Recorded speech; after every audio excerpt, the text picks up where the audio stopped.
მოგესალმებით, მივესალმებით სტუმრებს, მაყურებელს. ხო, ეხლა ვცდილობდი რომ გავცნობოდი ამ ცვლილებებს სამწუხაროდ ვერ მოვასწარი.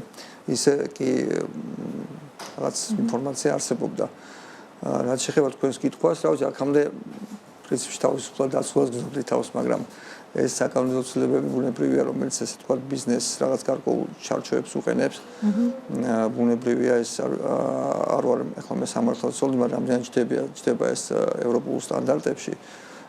ეს არ ვიცი შესაბამისად რა საჭიროებიდან მომდინარეობდა ის რომ თქვა ბიზნეს გარკვეული შეზღუდვები დაუწესდეს გულისხმობ იმას რომ ეს არის პოლიტიკური საქმიანობა ხო არ არის მხოლოდ მოთხოვნა რომ მაგალითად ხელისუფლება გადადგეს ხო პოლიტიკური მოთხოვნა შეიძლება იყოს პოლიტიკასთან დაკავშირებული იყოს მაგალითად სიტყვის თუ ბიზნესს ჭირდება გარკვეული მაგალითად გზის მიყვანა თავის ინფრასტრუქტურასთან დაკავშირებით მას აქვს პრეტენზიები და პირობითად დაბეჭდა გარკვეული ბუკლეტები და გაავრცელა იქ ან ასე შემდეგ რაღაც გარკვეული აქტივობა დაგეგმა არ ვიცი როგორ პროტესტის მსგავსი ხო ესე გამოდის რომ ესეც ხდება როგორც ხდები ასეთი ტიპის რეგულაციაში და ეს არ არის კარგი იმიტომ რომ ჩვენ როდესაც ცხოვრობთ სამართლებრივ თავისუფალ ქვეყანაში იქ ბიზნესაც საქმის კეთება და ბიზნესის კეთება უფრო ეხალისება ხო ჩვენ ბიზნესმენები არ ვართ მხოლოდ ის ხალხი რომელსაც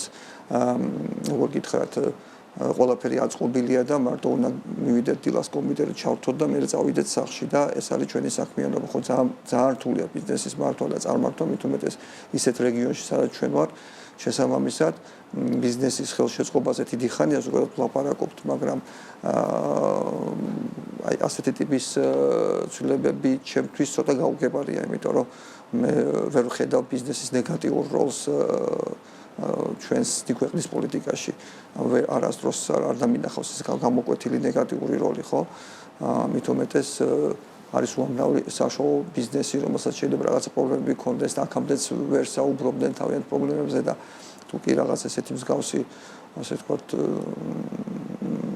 სიგნალი თუ მესიჯი მივარო იცით რა რაღაცა კიდევ უფრო მკაცრდება ხო უფრო დაიძრუნებიან ან ჩვენ საკმაოდ დიდ გადასახადებს ვიხდით ხო ანუ გადასახადები გადახდები ვარ ჩვენ და ეგ იყო ჩემი შემდეგი კითხვაც რომ საერთოდ ანუ რა შინაარსი აქვს აი ამ განცხადებას ესე ვთქვათ რომ ბიზნესის ფული არ უნდა მაგალითად ნავთობის ასოციაციაში ხო არის ნავთობის შემოდამ ქვილი სადაც გადაწყვიტეს რომ მოითხოვონ აქციზის შემცირება და ამასთან დაკავშირებით გარკვეული საქმიანობა დააფინანსებს ხო მაგალითად თქვენს რომ არ ვიცი ავტომობილების ზღოლებს ურიგებენ რაღაც ბუკლეტებს ან ასე შემდეგ ხო ესე იგი ესეც არ შეიძლება იმიტომ ეს ხო პოლიტიკაა ანუ საგადასახადო პოლიტიკაზე ზეგავლენა ხო თუ ესეა იმიტომ რომ არ წამიკითხავს ფიზიკურად ეს კანონი და ვერ მოახერხე ვერ მოვასწარი ახაც ვეძებდით ვცდილობდი რომ შევსულიყავი პარლამენტის ვებგვერდზე და მომესწრო სანამ თქვენ კითხვას დამისვავდით ძალიან დიდი იმედი მაქვს რომ დაფიქრდებიან კანონმდებლები და უფრო სერიოზულად მოვიდგებიან ამ საკითხს, იმიტომ რომ ჩვენ ვიცით რომ არსებობს ასე ვთქვათ მიდგომა დიდი ხნის წინ დაპირება შეიძლება დავარქვა რომ საქართველოში უნდა იყოს ევროპული სტანდარტის დემოკრატია, ხო ასეა? და ევროპული სტანდარტის დემოკრატია ბიზნესის თავისუფლებასაც ეხება და ყველა თითოეული ადამიანის თავისუფლებას, ანუ თითოეული კანონი ამ ჭრილში უნდა იყოს განხილული, ხო? ეს წარადგება თუ არა ჩვენი ქვეყნის განვითარებას, დემოკრატიის განვითარებას და ევროპულ მომავალს, ხო ასეა?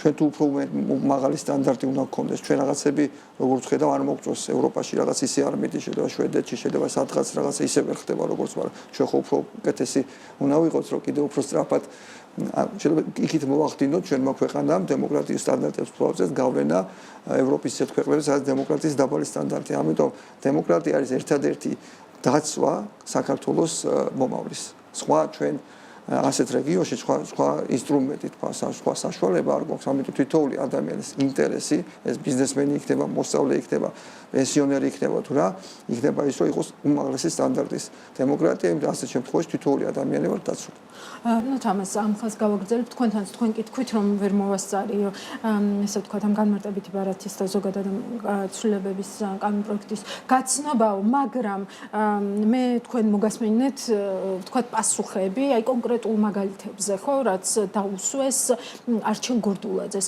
არჩილ გორდულაძისგან მიიღეთ, თქვათ, აი რაღაც არგუმენტირებული პასუხები, რომლებიც შეზღუდავდა აი ამ დისკრეციის გებს, ესე ვთქვათ, რაზეც ქეთი საუბრობდა სულ ცოტა ხნის წინ. ძალიან კარგად ახსნა ქეთი რა პრობლემასთან გვაქვს საქმე იურიდიულ ენაზე. და ის ადამიანურ ენაზე არის დაახლოებით ეს მაგალითების მოყვანა, რაც იქ იყო საუბარი, ხო, რაღაც მაგალითი კონკრეტულად. მე როგორც ვიცი, თქვა საგადასახო კანონმდებლობაში რაღაცა არის რაღაც კანონი, იქ არის განართებს ეძახიან, ესე თუ ასე მახსოვს, არის გაახილული მაგალითი ეს. ხო, მაშინ ეგეთი მაგალითები მაინც გითხრან, რომ წარმოდგენა შეგვექნას, რომ რისი უფლება გვაქვს, რისი არ გვაქვს უფლება, იმიტომ რომ მართლა ძალიან ზოგადია ეს პოლიტიკური აქტივობა, ხო, ან ზეგავლენის მოხდენა. რა იგულისხმება?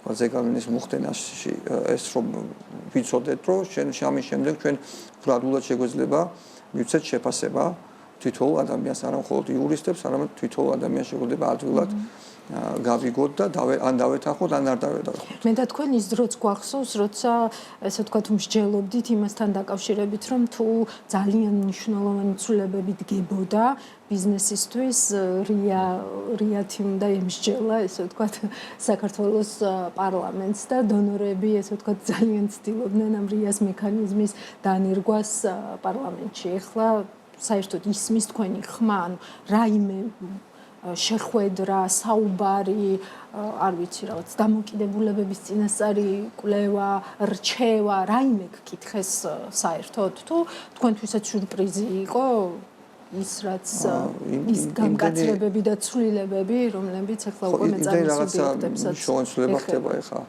რაც ეხება თქვათ განათლების სისტემაში არსებულს. ეს სადღაც შემთხვევით მოვყარიყულია ამ ცვლილების შესახებ. ანუ ამ ყველაფერში ერთად რა თქმა უნდა ეს ჩემთვის სიახლე იყო და არ ვიცი სხვას. კი ბატონო, ბატონო თამას თქვენც ძალიან მოკლედ შეგაჯამებინებთ რისკებს ბიზნესისთვის ზრდის თუ ამცირებს ეს კანონი და ზოგადად ეს მიდგომა თავისუფლების და დაცულობის მიმართ. ბუნებრივია, ჩვენ ბევრჯერ გვისაუბრია იმაზე, რომ საქართველოს სჭირდება კარგი საინვესტიციო გარემო, იმისათვის, რომ განვითარდეს ჩვენი ქვეყანა, ყველა ინდუსტრია განვითარდეს და ამისად თქვა მრეწველობა, ენერგეტიკა და ასე შემდეგ. ჩვენ ვიცით, რომ ბოლო პერიოდში ინვესტიციები მცირდება, პირდაპირ ინვესტიციები და ხელისუფლება ცდილობს, რომ სხვადასხვა ფორმით მოიზიდოს ახალი ინვესტიციები და ყველას გვესმის, რომ ქვეყნის განვითარების ერთ-ერთი გზა არის უცხოური პირდაპირ ინვესტიციები. ესეთი ტიპის კანონმდებლობები, რომელიც განსაკუთრებულად ბიზნესს ეხება, ეს არის სენსიტიური ასეთ შემთხვევაში თვითონ ინვესტორები, რომლებიც ყველანაირად აფასებენ. ანუ ინვესტიცია, დიდი ინვესტორებსაც შემოდის საქართველოში, ხო, ის ავალებს იურიდიულ ფირმას, რომ მან შეისწავლოს ქვეყანა. თლიანად შეისწავლოს ქვეყანა, პირობები ასე შემდეგ და ხა იურიდიული ფირმები აგერ იცის აგერ კოლეგამ რომ საკმაოდ დიდ ახებს იღებენ და ძალიან დეტალურ კვლევას მისცემენ მათ. საკითხს საერთოდ ვეღარ შევეხებ გამოდის. ასე გამოდის. ხო, ანუ ისინი აღწერ იმას, რა ვთქვათ, ზოგადად რა რისკები არსებობს, საკანონმდებლო დონეზე, პოლიტიკური რისკები და ასე შემდეგ. ხო, მოკლედ ეს იქნება დიდი პრობლემა ინვესტორებისთვის.